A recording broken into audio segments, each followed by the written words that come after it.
I'm really delighted to be invited here, and I think David is either extremely broad in his thinking or a lunatic, because there is literally no one in this room who could possibly know less about embodied energy than I do. But I think about frustrating architecture all the time. And so I'd like to talk about that a bit. And mostly what I have come to realize, I think about and write about, is a way of thinking about science and how it works in life. Somehow when David was talking, something came to my mind which I hadn't thought of in many years, which is when I was a young reporter at the New York Times, there was some big story involving some built thing. I think it was in New York City, but I can't even remember where, and I said I wanted to write about it, and my editor wanted someone else to write about it because he didn't think it was my beat. And I said, of course it's my beat. And he said, the problem, I was covering the environment. He said, the problem with you is you think the environment is everything other than homicides. And I was chastened and went away, but what I should have said is, thank you. Because, yeah, also homicides too.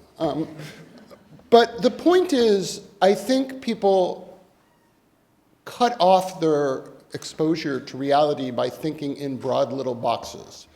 So I have one way or another been writing about what I think you could call, assuming that you believe people are good, the tyranny of good intentions for many, many years.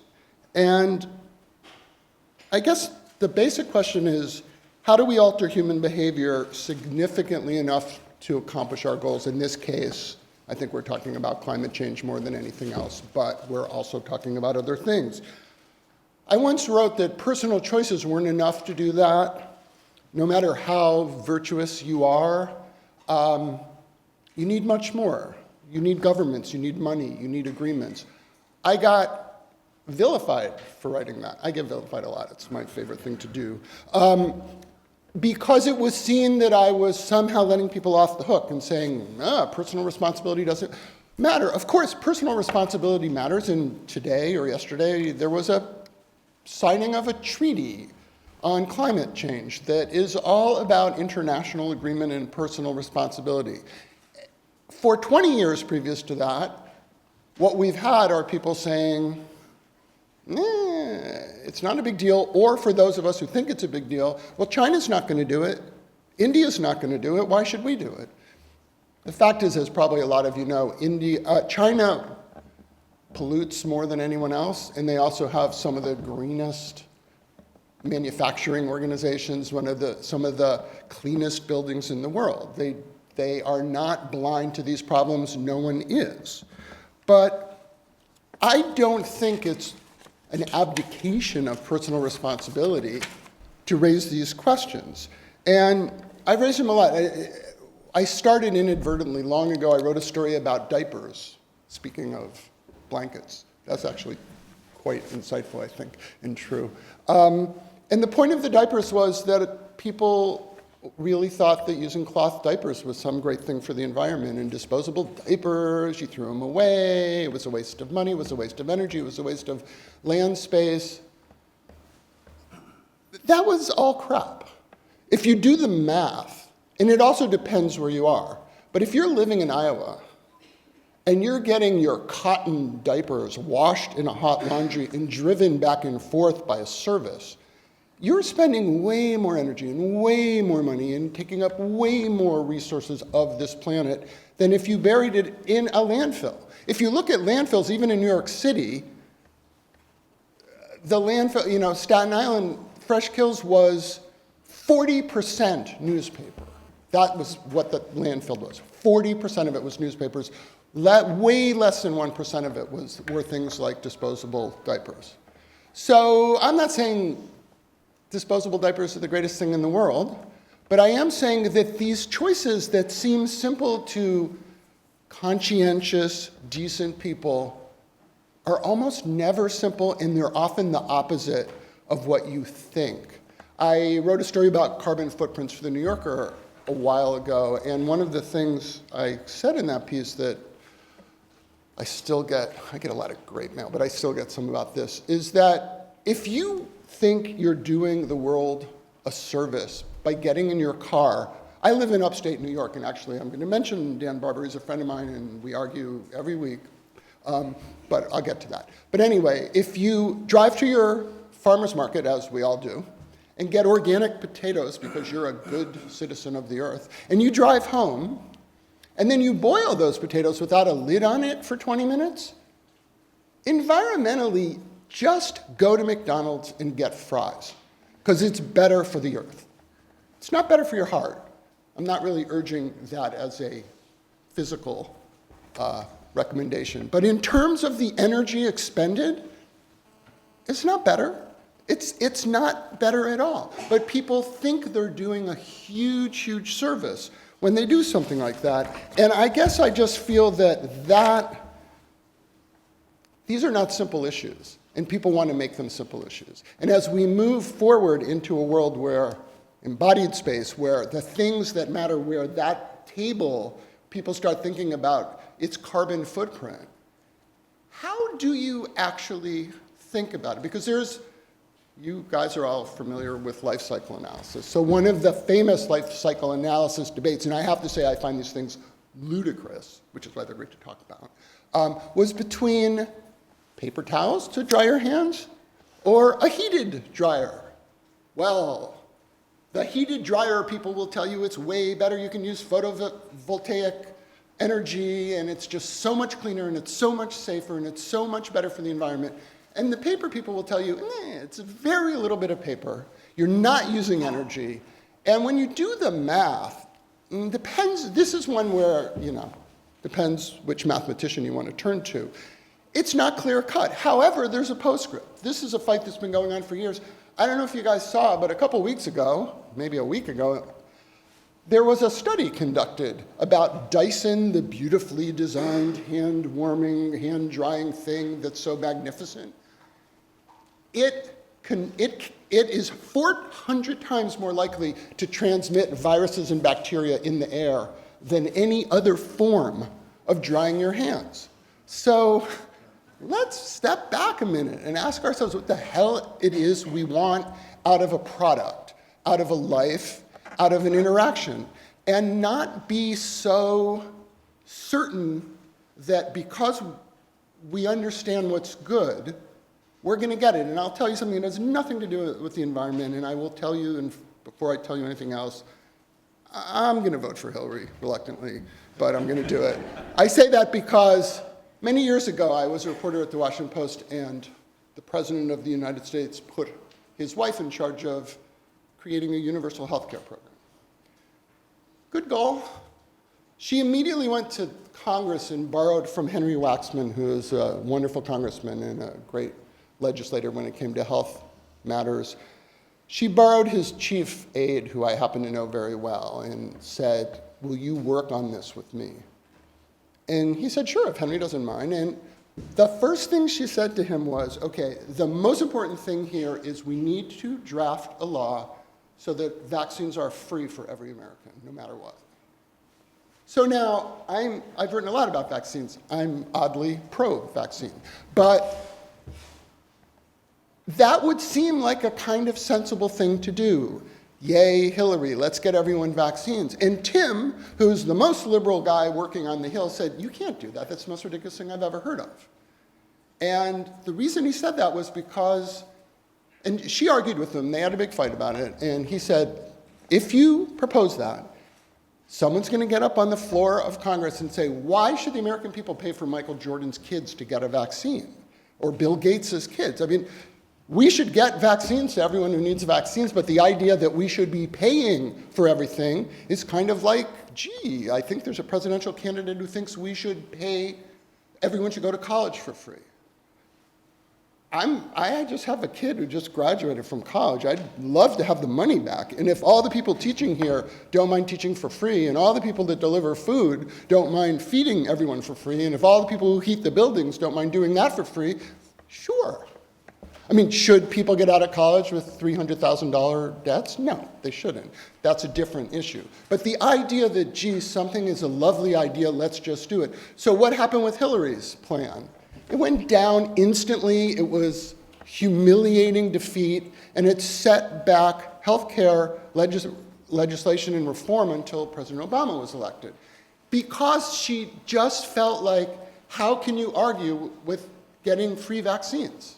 How can you argue with all sorts of, how can you argue with the decency of not filling up landfills with disposable goods? These things seem so inarguable, but they're not.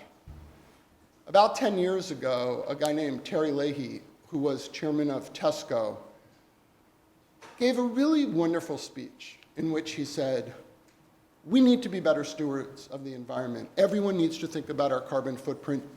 It has to be related to everything you do in the world. And as a result of this, I am going to make sure that Tesco labels the energy, a sort of life cycle analysis label on every product, 70,000 products. It was a revolutionary idea, and it was a beautiful speech, and he's a good guy, and he meant it. And they labeled about 800 products. It took about 6 years, and then they gave up, and it's gone now. Because there's 70,000 of these products, and you're not going to label them all. It's ridiculous, and it's not necessarily helpful, because if you're doing a life cycle analysis on potato chips, do you add the plastic in the bag? Do you add the print? Do you add the diesel fuel to go get the potatoes? Do you add the water that you use to boil the potatoes before you smash them up? Do you add the gas that goes into the machine? These are all things that are embodied energy. They're all things that matter desperately, and I don't believe any of them can be translated into a little piece of information on a potato chip packet. Put aside the issue of whether anyone would care, because I like to think people care. But the idea that you can sort of figure out the environmental worth of everything on Earth all the time and do a calculation that will be meaningful is silly. It's not going to happen. And as long as people don't think more broadly about these things, we're going to be where we are. We're in a country that keeps, unless we're in a recession, we keep using more and more fossil fuels. We keep talking more and more intelligently about renewable resources. And there are wonderful indications that people get it. But do they get it enough? I mean, I think Tesla is a great innovation. I think many companies like that. But as probably most of you know, there were electric cars 40, 50 years ago, and they would have worked. Gas is cheap. Gas is crack. As long as we have crack, we're going to take crack. So as long as we can dig shit out of the ground and burn it, we're going to do that.